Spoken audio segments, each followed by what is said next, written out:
그러니까 오늘 참 찬양을 부르면서 그런 생각이 많이 들었습니다. 우리 여기 장로님 와 계신데 우리 장로님의 찬양 소리가 제게 막 들리면서 우리 장로님의 그 찬양의 그 목소리가 제게는 하늘의 음성처럼 들렸습니다.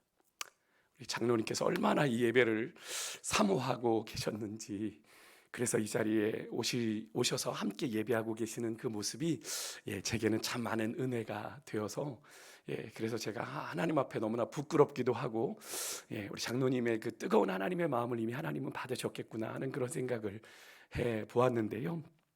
여러분, 정말 우리가 입을 벌려서 우리의 목소리로 하나님을 찬양하고 예배할 수 있는 것, 여러분 귀한 특권인 줄 믿습니다.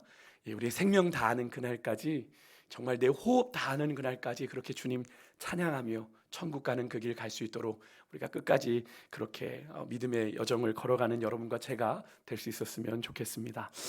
저는 지난 한 주간 코로나 확진으로 아주 심한 고통의 시간을 좀 겪었습니다. 유난을 좀 떨었던 것 같아요. 죄송합니다.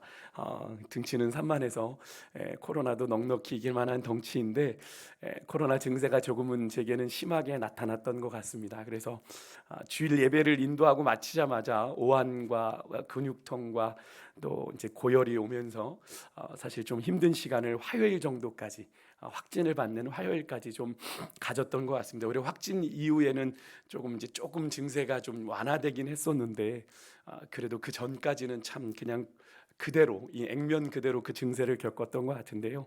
제가 또 백신을 얀센을 맞지 않았습니까? 한 3개월 지나면 0.3%로 그 백신의 확률이 훅 떨어진다고 하는 얀센을 맞은 상황이라서 백신이 사실은 얼마나 예방의 기능이 있는지는 잘 모르겠습니다만, 어쨌든 3차 백신을 맞으신 분들은 그래도 좀 이 오미크론을 가볍게 지나가신 분들도 있다는 이야기를 많이 들었는데, 사실 저는 그러지 못하다 보니까 사실 조금 쉽지 않은 시간들을 좀 가졌었습니다. 어쨌든 이제는 이제 코로나가 뭐 정점을 향해 가고 있다고 하죠. 정부에서는 코로나를 계절 독감으로 전환하는 이야기도 합니다만, 전문가들은 사실 아직 그렇게 전적으로 동의를 하고 있는 것 같진 않아요.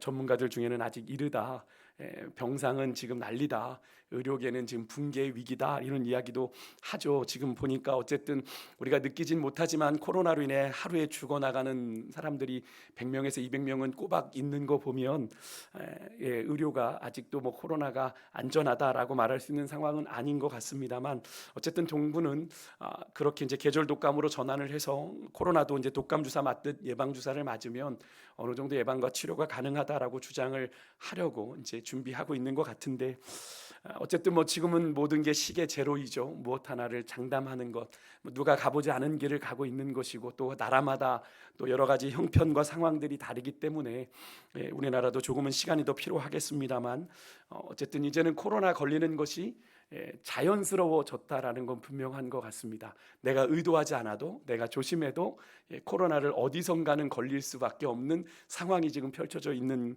그런 상황인 것 같아요. 그래서 오늘 제가 이제 저도 여러 군데 전화를 받았는데, 우리 성도님들 중에도 확진 중에 계신 분들도 지금 계시고 집에서 치료 중에 계신 성도님들도 있다고 들었는데, 여러분 어쨌든 본의 아니게 코로나 확진이 되셔서 집에서 격리 중에 계신 성도님들은 잘 치료 받으시길 바라고요. 최대한 빨리 확진 판정을 받고 비대면 진료를 통해서 약을 드시는 게 조금은 효과가 더 좋은 것 같습니다. 그냥 타이레놀 같은 것으로만 하지 마시고 비대면 진료를 좀 하고 약을 좀 저지해서 받으면 조금은 증세가 좀 완화되는 것 같아요. 그래서 여러분들 빨리 건강해지셔서 건강한 모습을 뵙기를 소망하고, 아직 코로나에 걸리지 않고 잘 견디고 계신 분들은 더욱 주의하고 몸 관리 잘 하셔서 건강에 유의하실 수 있기를 바랍니다.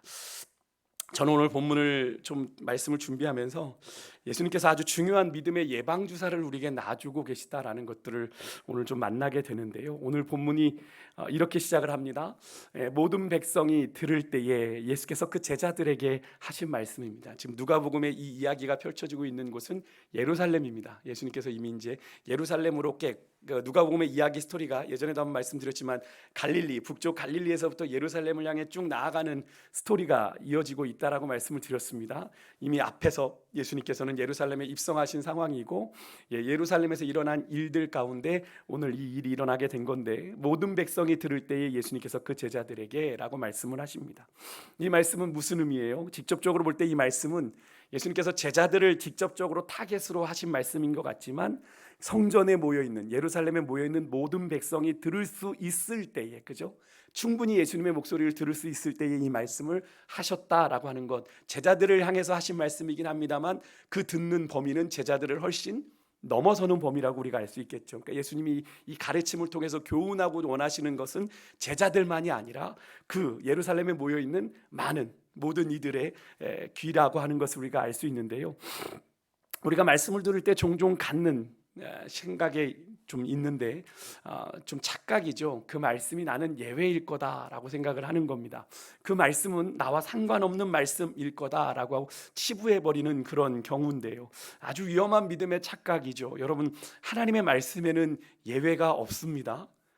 여러분이 들어야 하니까 지금 이 말씀도 듣게 하시고 또 읽게도 하시는 거예요. 하나님의 사람에겐 우연이란 없듯이 하나님의 말씀에도 예외가 없습니다.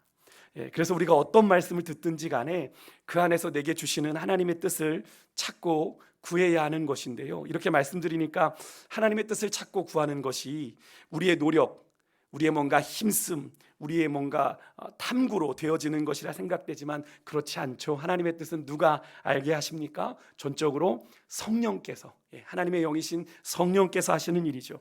진리 영이신 보혜사 성령께서 그 일을 하신다고 예수님께서 요한복음 14장 26절에 말씀하고 계시죠. 우리 화면을 보고 같이 한번 읽어볼까요? 같이 읽겠습니다. 시작. 보혜사 곧 아버지께서 내 이름으로 보내실 성령, 그가 너희에게 모든 것을 가르치고 내가 너희에게 말한 모든 것을 생각나게 하리라. 아멘. 누가 우리를 가르치시고 우리에게 하나님의 말씀이 생각나게 하신대요? 보혜사 성령께서. 예수님께서 우리에게 가르치고 말씀하신 모든 것을 생각나게 하실 거다라고 약속하고 계신 거죠. 이 말씀은 그 당시 예수님의 말씀을 들었던 자들에게만 주어지는 약속이 아니라 오늘 이 시대를 살아가고 있는 여러분과 저에게도 동일한 약속의 말씀인 거예요. 그래서 우리가 늘 말씀을 듣거나 말씀을 또 묵상할 때나 큐티를 할 때나 읽을 때 우리는 늘 누구의 도우심을 구해야 됩니까? 성령의 인도하심, 성령의 조명하심을 구해야 하는 거예요. 왜 말씀이 이해가 안 되죠? 왜 말씀이 내게 주시는 말씀으로 보이지 않는 거죠? 내가 찾으려고 하니까, 인간적인 생각으로 내가 찾으려고 하니까, 내게 맞는 말씀만 찾으려고 하니까 없는 거예요. 내가 듣고 싶은 말씀만 찾으니까 없는 거예요. 가끔 청년들이 큐티에 대한 이야기를 하면서 목사님, 이번 주 본문은 너무 어려워서 뭔 말인지도 모르겠고 뭐 그렇게 지나갔습니다라고 얘기하는 경우 있는데, 물론 말씀의 내용이 어려울 수 있습니다. 하지만 여러분에게 가이드를 드렸잖아요, 그죠? 가이드북으로 여러분에게 그런 큐티 책을 나눠드린 것은 최소한의 본문에 대한 이해를 여러분에게 돕고 그 가운데서 하나님의 뜻을 여러분들이 찾고 구하기를 원해서 그 책을 해드린 건데, 사실은 그런 상황에 놓여지게 되는 건 뭡니까? 우리가 하나님의 말씀을 들으려고 하지 않는다는 게 더 정확한 표현이죠. 사실 우리가 주의 말씀을 어떤 말씀이든 들으려고 귀를 열면 들립니다. 하지만 우리가 주의 말씀이 왜 안 들립니까? 내가 듣고 싶은 이야기, 내가 찾으려고 하는 이야기, 내가 원하는 것만 찾으니까 하나님의 말씀이 들리지가 않는 거예요. 깨달아지지가 않는 겁니다. 여러분, 그렇기 때문에 우리가 늘 주의 말씀을 듣거나 또 묵상하거나 읽을 때 우리는 성령께서 우리에게 말씀하시도록, 성령께서 우리에게 그 말씀이 보여지게 하시도록, 우리 말씀에 조명해 주시도록 우리가 구해야 되는 것이고, 그렇게 할 때 우리가 그 말씀을 통해서 우리에게 말씀하시는 주의 음성을 듣게 되고 또 하나님의 뜻을 깨닫게 되는 거죠. 저는 간절히 소망할 때 우리 사랑하는 성도님들의 말씀을 읽으실 때, 뭐 집에서 통독하시는 분들도 계시고 말씀을 큐티하시는 분들도 계시는데, 꼭 하실 때마다 여러분 가장 먼저 성령님께 겸손하게 은혜를 구하십시오. 하나님, 오늘도 이 말씀 가운데 내게 말씀하여 주옵소서. 내가 듣겠나이다. 주여 내게 보여주시옵소서. 주님의 뜻이 어디 있는지. 그렇게 여러분이 구하며 나아가면 하나님이 회개할 거리도 생각나게 하시고, 여러분이 돌이켜야 할 것도 생각나게 하시고, 여러분이 또 새롭게 결단해야 될 것도 생각나게 하시고, 그것은 다 누가 하시는 거예요? 성령께서 하시는 거예요. 우리의 노력, 탐구, 노력 이게 아니라 성령께서 깨닫게 하셔야 그것이 가능하다라는 사실을 여러분 기억하시고, 그런 성령의 조명하심의 은혜가 여러분과 저의 삶에 있기를 주 여러분으로 축복합니다. 어쨌든 예수님은요, 성전에 모인 모든 백성이 들을 만한 소리로 그들의 시선을 사로잡고 있는 한 무리에 대해서 아주 공개적으로 비판을 하십니다. 그게 누구냐면 오늘 서기관들이죠. 당시의 서기관이란 누구를 말합니까? 율법 전문가입니다. 성경을 잘 알고요, 정통했던 사람들. 그래서 율법에 대해서 해석을 해주고 그 의미가 무엇인지를 가르쳐 주었던 사람들입니다. 성경 교사라는 표현도 어울릴 것 같아요. 그래서 그 당시 구약의 제사장 레위인의 역할을 감당하며 성전을 돌보던 자들이 바로 서기관들이죠. 구약에서 전해 내려오는 성경의 두루마리도 잘 보존하고 관리할 뿐 아니라 때로는 백성들 사이에 재판을 담당하기도 했고요. 그래서 서기관들은 당시에 유력한 사회 지도층 인사였습니다. 그런 그들에 대해서 예수님 무엇이라고 비판을 하고 계세요? 46절에 보니까 그들은 긴 옷을 입고 자신의 신분을 드러내는 것을 좋아했다. 여기서 긴 옷은요, 서기관들이 예복을 입을 때 입는 서기관 예복을 말하는 겁니다. 그 예복은 아무 때나 평상시에 입는 것이 아니라 원래는 종교적인 직무를 이들이 행할 때 입는 옷이에요. 그래서 순결을 상징하는 의미로 순백색을 띠고 있습니다. 그 옷을 서기관들이 자신들의 종교적인 직무를 행할 때만 입으면 되는데, 그것을 굳이 입고 어디를 돌아다녔어요? 시장에서 종교적인 직무를 행할 리는 없잖아요. 성전에서 행해야 되는데 시장을 다닌 거예요. 여러분 어떨까요? 순백색의 옷을 입고 시장처럼 공개적인 장소를 돌아다니면, 아마 요즘 얼마 전에 우리 선거가 끝났는데 선거하는 분들이 많은 경호원들과 데리는 사람들을 데리고 시장을 가게 되면 그 모든 사람의 관심이 거기에 집중된 건 너무나 당연한 일 아니었겠습니까? 아마 그 당시에 서기관들이 그렇게 시장을 돌아다니는 모습이 그랬던 것 같습니다. 모든 사람들의 주의와 이목을 끌 수밖에 없는 거죠. 결국 그들의 행동은 많은 사람들이 모이는 시장에서 그들이 어떻게 자신의 존재를 인정받고 싶어서인 거죠. 인사를 받고 싶은 겁니다. 아유 서기관님 나오셨습니까? 아유 서기관님 나오셨습니까? 굳이 그런 긴 옷을 입고 다니지 않으면, 눈에 띄지 않으니까, 이런 대우를 받지 못하니까 일부러 그런 대접 받고 싶어서 그러고 다니는 것이죠. 그런 그들의 교만한 마음을 예수님은 아신 거예요.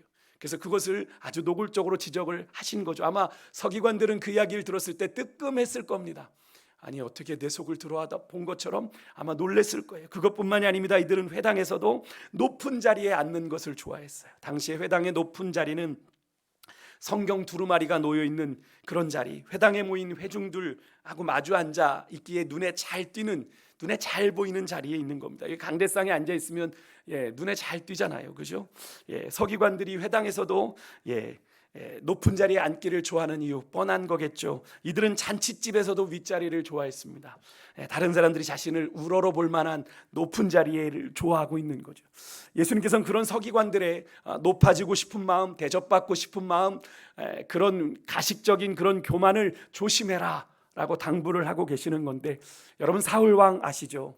그는 겸손했기에 베냐민 지파, 어찌 보면 이스라엘 지파 중에 작은 지파인 베냐민 지파 사람으로 하나님의 선택을 받아 왕이 됩니다. 하지만 사무엘상 15장에 보면 우리가 잘 아는 아말렉과의 전쟁 사건이 나오죠.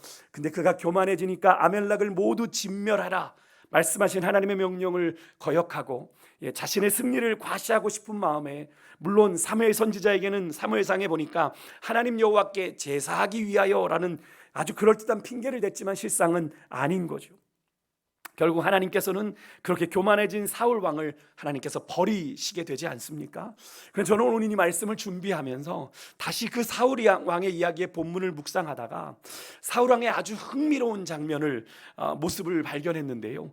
사무엘이 사울의 그 불순종으로 인해서 하나님이 왕이시여 당신을 버리셨습니다. 당신의 왕권을 당신의 이웃에게 넘겨줬습니다 라는 말을 전하고 그냥 돌아가려고 하는 찰나에 사울이 사무엘의 겉옷자락을 붙들었다가 그것이 찢어지는 일이 일어납니다. 그러면서 이렇게 부탁을 해요. 사무엘의 겉옷을 붙잡고, 사무엘상 15장 30절인데 같이 한번 읽어볼까요? 화면 보고 같이 읽습니다. 시작. 사울이 이르되 내가 범죄하였을지라도 이제 청하옵나니 내 백성의 장로들 앞과 이스라엘 앞에서 나를 높이사 나와 함께 돌아가서 내가 당신의 하나님 여호와께 경배하게 하소서 하더라.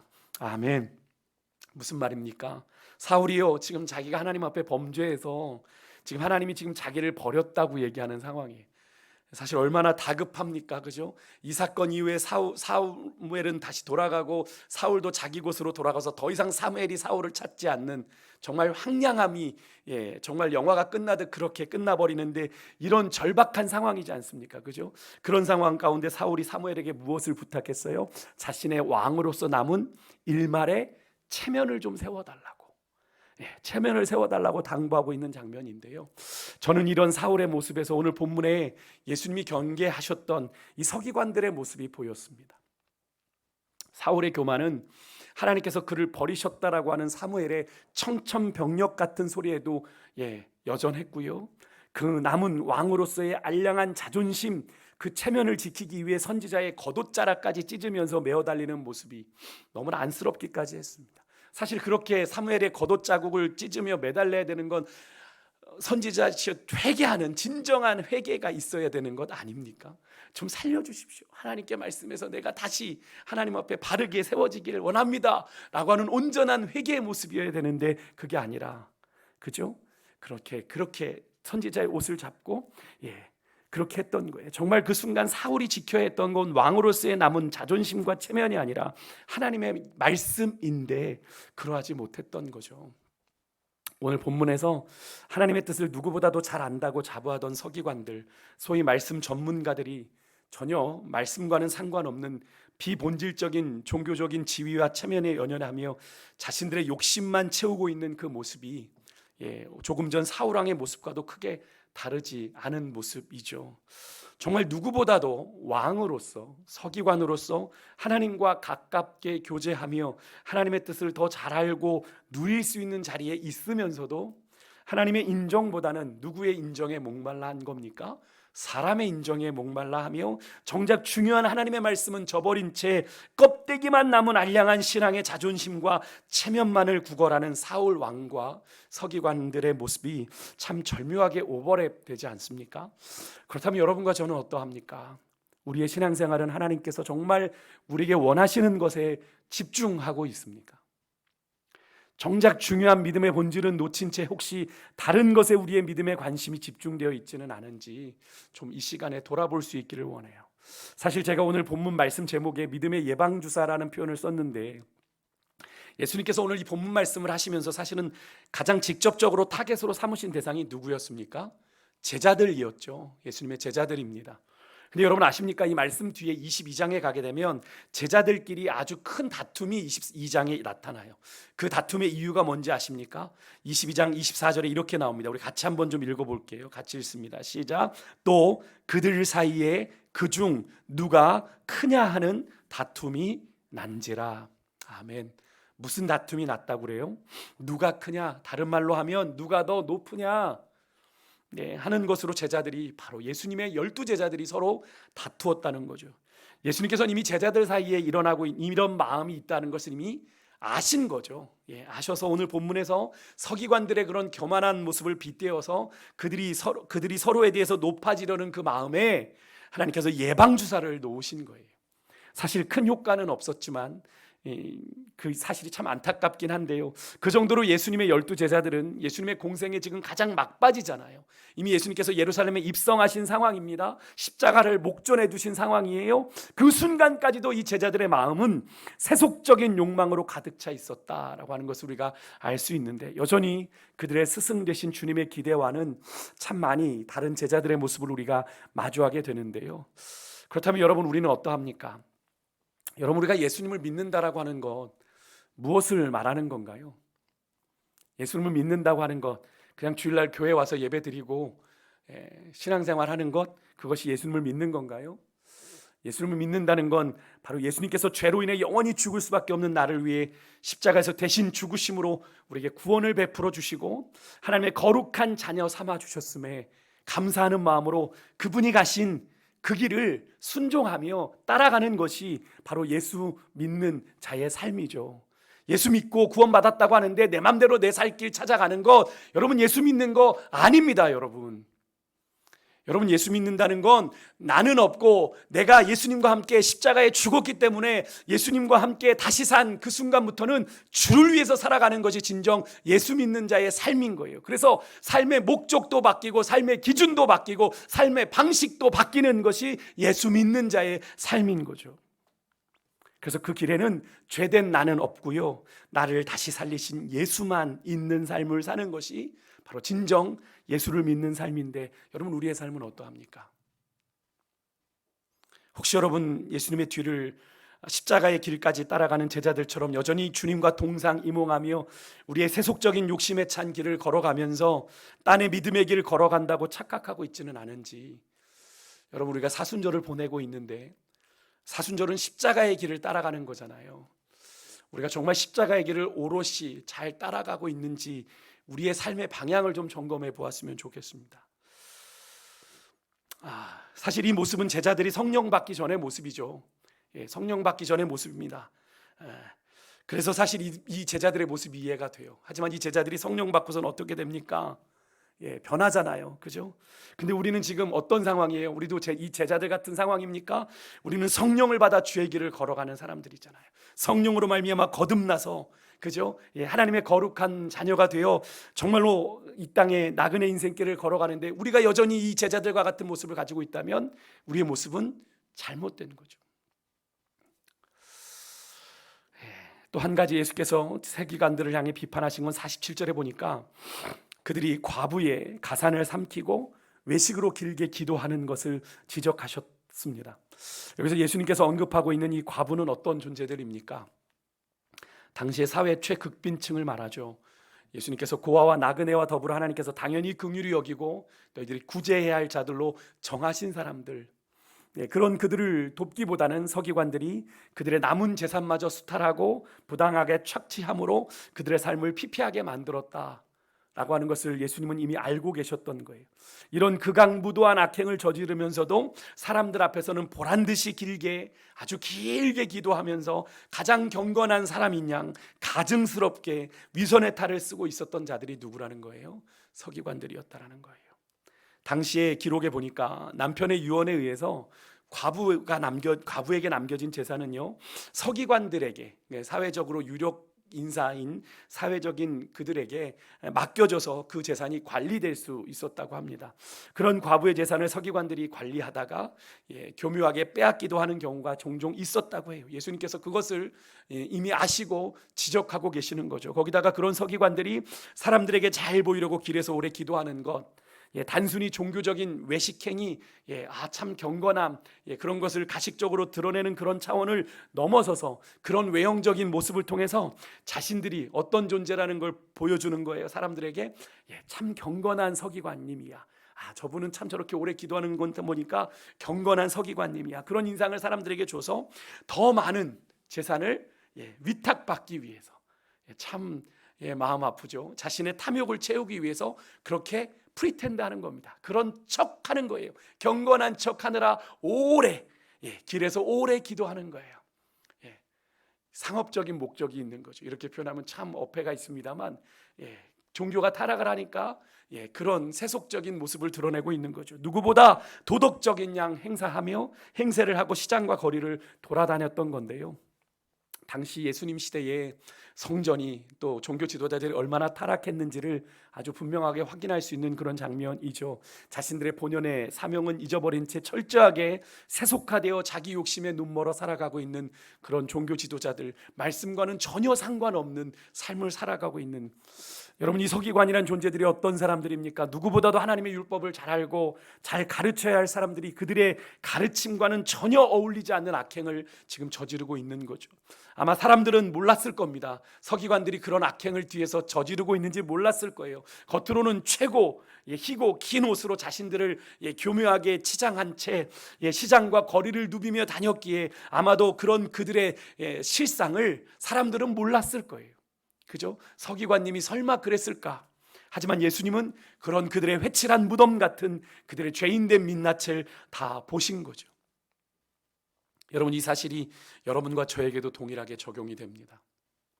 여러분, 우리의 삶과 믿음의 진면목을 우리 주님이 그렇게 속속들이 들여다보신다면 여러분은 어떨 것 같으세요? 저는 이 말씀 준비하면서 참 많이 두려웠습니다. 내 마음을 하나님이 들여다보신다면 너무 부끄럽다. 너무 부끄럽다. 우리 주님께서 그냥 스쳐가듯 지나가듯 안 보시는 듯해도 우리의 마음이 하나님을 향하여 진심인지 가식인지 외식인지를 우리 주님은 다 아신다는 거죠.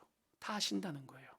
그래서 여러분, 사무엘이 이새의 집에 다윗을 찾아 기름 부으러 갔을 때 장남 엘리압을 보고 반하잖아요. 그러자 하나님께서 그런 사무엘의 마음을 아시고 이런 말씀하신 거잖아요. 우리 사무엘상 16장 7절 우리 같이 한번 읽습니다. 시작. 여호와께서 사무엘에게 이르시되 그의 용모와 키를 보지 말라. 내가 이미 그를 버렸노라. 내가 보는 것은 사람과 같지 아니하니 사람은 외모를 보거니와 나 여호와는 중심을 보느니라 하시더라. 아멘. 여러분, 하나님이 보시는 건 사람과 같지 않았대요. 우리가 이 말씀을 그냥 우리가 적용하고 싶은 대로만 적용하지만 여러분, 사람은 사람은 우리를 볼 때 우리의 외모, 우리의 그런 모습, 매너 이런 것을 보지만 하나님은 우리의 뭘 보신대요? 우리의 중심을 보신대요. 한껏 숨기고 가리울 수 있는 그 중심을 하나님은 다 보신다는 거예요. 언뜻 볼 때 너무나 당연한 말씀이죠. 전지전능하신 하나님, 우리의 머리털까지 세심받으신 우리 하나님께서가 우리의 중심을 보신다는 이 말씀, 우리가 너무나도 분명한 사실이지만 우리가 너무나도 쉽게 간과하는 영적인 사실이죠. 여러분, 우리 인간의 수준과 다른 우리 주님이 지금 이 시간에도 예배하는 우리의 마음, 우리의 중심을 보고 계실 뿐 아니라 어떤 마음으로 예배하고 있는지, 어떤 심정으로 하나님 앞에 나와 있는지, 우리가 일상에서 우리의 일거수일투족 그 이면에 감추어진 우리의 숨겨진 의도, 우리의 계획까지도 하나님께서 다 살피고 계시다라는 사실을 우리가 기억해야 됩니다. 그래서 우리는 늘 코람데오의 정신으로 매일매일 두렵고 떨림으로 주님 주신 이 구원을 이루어 나가야 되는 건데요. 여러분, 아무리 외적으로 경건한 듯 보여도요, 여러분, 믿음에 대한 진실한 삶의 행위가 우리의 삶에 따라오지 않으면 여러분, 죄송합니다. 그 믿음은, 그 경건은 죄송하지만 거짓입니다. 사실 이런 영적인 사실은 뒤에 우리가 읽었던 41장 1절에서 3절의 말씀에서도 나오게 되죠. 과부의 두 렙돈의 헌금에 대한 예수님의 평가의 부분에서도 우리가 확인을 하게 됩니다. 사실 액면 그대로 볼 때 과부가 드린 두 렙돈, 그 당시 하루 임금의 128분의 1이 한 렙돈이었으니까 얼마나 적은 돈이겠어요. 전혀 큰 돈이 아닙니다. 그런데 예수님께서는 그 과부가 모든 사람보다 가장 많이 넣었다고 하는 최상급의 표현으로 그녀의 헌신을, 그녀의 봉헌을 칭찬하셨는데, 이것도 과부의 감추어진 형편과 사정을 모르고서는 절대로 하실 수 없는 표현을 하신 거죠. 4절에 보면 예수님께서는 그 과부의 헌신 이면에 감춰진 헌신의 진면목, 뭐가 있습니까? 그의 생활비 전부를 하나님께 드렸다. 누가 알겠어요? 과부가 드리는 두 렙돈을 보고 그게 그 생활비 전부인지 누가 알겠어요? 사람은 모르지만 하나님은 그 여인의 중심을 보시고 그 여인의 형편과 사정을 이미 다 아시는 거죠. 부자들이 가볍게 드린 그 뭉칫돈에 턱없이 모자란 과부의 두 렙돈을 예수님께서는 극찬하셨던 거죠. 여러분, 그렇습니다. 우리 주님은요, 우리 헌신의 이면에 감추어진 속마음, 진심까지 다 헤아려 그것을 받으시는 분이에요. 여러분, 우리의 마음이 하나님 앞에서 정말 진실하기를 원합니다. 하나님 앞에, 그래서 제가 종종 그런 말씀드리죠. 인색함으로 하나님 앞에 적선하듯 헌금하지 마십시오. 그죠? 우리 하나님 만물이 다 내 것이라고 하신 분한테 적선하듯, 그죠? 내가 조금 감사헌금 더 드리는 걸로 내가 좀 이렇게 하나님 앞에 많이 하나님이 좀 감동하시려나? 이런 마음으로 드리면 하나님이 기뻐하시겠어요? 아니죠. 다 다 드려도 하나님 앞에 드릴 수 없는, 그죠? 다 갚을 수 없는 은혜에 우리가 그저 드리는 그 마음에 정말 하나님 더 드리고 싶은 마음이지만 이것밖에 드리지 못합니다 라고 하는 겸손한 마음으로 드려야 되는 건데, 참 이게 헌금이 좀 많아지면 목에 기부스 하는 건 사람의 연약함일지 모르겠는데, 그런 모습들 정말 여러분 하나님 앞에서 우리의 마음이 늘 중심이 진실해질 수 있기를 간절히 소망합니다. 그렇다면 여러분과 저의 믿음은, 또 그에 대한 삶의 헌신은 얼마나 주님이 보실 때 진심일까요? 정말 주님 앞에서 우리의 마음이 하나님 앞에서 정말 진실할 수 있기를 소망해요. 예배에 대한 마음, 또 봉사와 헌신의 중심이 우리 주님도 인정하셨던 과부의 두 렙돈처럼 하나님이 인정하시는 최고가 될 수 있기를 소망합니다. 그 양의 많고 적음이 아니에요. 그 중심이 하나님 앞에 온전하게 드려진 걸 하나님은 최고로 여기셨죠. 오늘 이 시대는 그런 중심의 진실함으로 정직하게 하나님께 예배하는 예배자를 우리 주님이 찾고 계십니다. 저와 여러분이 바로 그런 사람들이 되기를 소망합니다. 말씀을 마치겠습니다. 여러분, 남들에게 보이는 것에 신경을 쓰면 하나님의 말씀과 진실한 기도에는 마음을 쏟지 않게 됩니다. 누가복음 18장에 나오는 바리새인의 기도가 바로 그런 기도죠. 제가 자주 인용드렸습니다. 거기 보면 서서 따로 기도하며 하나님이여 나는 다른 사람들 곧 토색, 불의, 간음하는 자들과 같지 아니하고 이 세리와도 같지 않음을 감사하나이다. 서서 따로 기도해요. 사람들에게 보여주려고 하는 모습이죠. 이 기도는 전형적인 보여주기식 기도이고 상대적 의로움에 기반한 종교 행위죠. 그런 바리새인의 의로움 가득 찬 기도에 대해 예수님 뭐라고 평가하셨습니까? 하나님께서 그런 그의 기도를 의롭게 여기지 않으셨다. 성경에는 그렇게 나와 있지 않습니다. 과부의 세리의 기도, 세리를 의롭다 여기셨지만 반대로 하면 이 당연히 의롭다고 판단받을 것 같은 이 바리새인의 기도 하나님이 의롭게 여기지 않으신 거죠. 하나님이 그 기도 받지 않으셨다는 겁니다. 여러분, 본질에는 무관심하고 비본질적인 부분에만 집착하는 이 바리새인의 모습이 오늘 본문에서 우리가 만난 서기관들의 모습이죠. 이런 외식적이고 가식적인 신앙생활은 하는 그 사람은 하나님의 뜻이 무엇인지 또 예수님께서 어떤 분인가에 대한 깊은 관심이 없습니다. 그냥 어느 정도 자기가 살아가고 있는 그런 신앙생활의 어느 정도 수준에만 만족을 하는 거예요. 이렇게 하나님의 뜻에 관심이 없는 사람, 올바른 신앙 가질 수 있겠습니까? 아니죠. 왜곡되고 변질된 신앙 갖게 되고 그저 알맹이 없는 껍데기만 남은 신앙생활을 하게 되는 건데요. 당시에 여러분, 예수님 당시에는 그럴듯한 성전도 있었고요, 제사장도 있었고 서기관도 있었고 목숨 걸고 율법을 지키는 바리새인들도 있었습니다만, 여러분 유대 사회에는요 하나님이 받으실 만한 진정한 예배, 하나님의 말씀에 대한 진정한 깨달음과 회개, 그 말씀에 온전히 따르고 순종하려는 모습이 없었다라고 하는 것을 우리가 보게 되는데요. 철저하게 경건의 모양만 남은 빈 껍데기 신세가 바로 예수님 당시의 이스라엘의 모습이었습니다. 혹시 우리들의 지금 모습이 그런 모습은 아닌지 좀 다시 한번 좀 돌아볼 수 있기를 원하고요. 여러분, 이번 코로나를 통해서 우리가 다시 한번 깨닫게 되는 것, 우리가 초창기에 그런 말들을 많이 했는데 주님이 이제는 가르시는 것 같다라는 이야기를 우리가 좀 했었죠. 알곡과 쭉정이 하나님 앞에 정말 온전한 믿음을 가지고 있는 사람을 하나님이 찾으시는 것 같다. 이제는 많이 모이고 부흥을 하고 이런 것보단 이젠 정말 하나님이 찾으시는 참 성도, 참 신자를 하나님이 찾으시는 때가 오지 않았나 하는 그런 생각들을 해보게 되는데요. 여러분과 저의 신앙, 그냥 껍데기입니까? 아니면 알맹이가 있는 신앙인가요? 여러분, 이렇게 예수님의 예방주사마저 무색해한 제자들, 아까도 말씀드렸지만 오순절 성령강림 사건을 경험하고 나서 그들의 세속적인 욕망 다 내려놓고 그들의 삶을 어떻게 했습니까? 주를 위해, 주의 나라와 복음을 위해 기꺼이 생명까지도 내어놓는 헌신의 순교자들이 되었던 것을 우리가 기독교 역사를 통해서 알고 있지 않습니까? 여러분, 그 삶은 그들만 걸어가야 되는 그 길이 아니라 그들을 통해 복음을 들은 오늘 이 시대를 살아가는 또 예수 그리스도의 제자된 여러분과 제가 걸어가야 될 길이기도 합니다.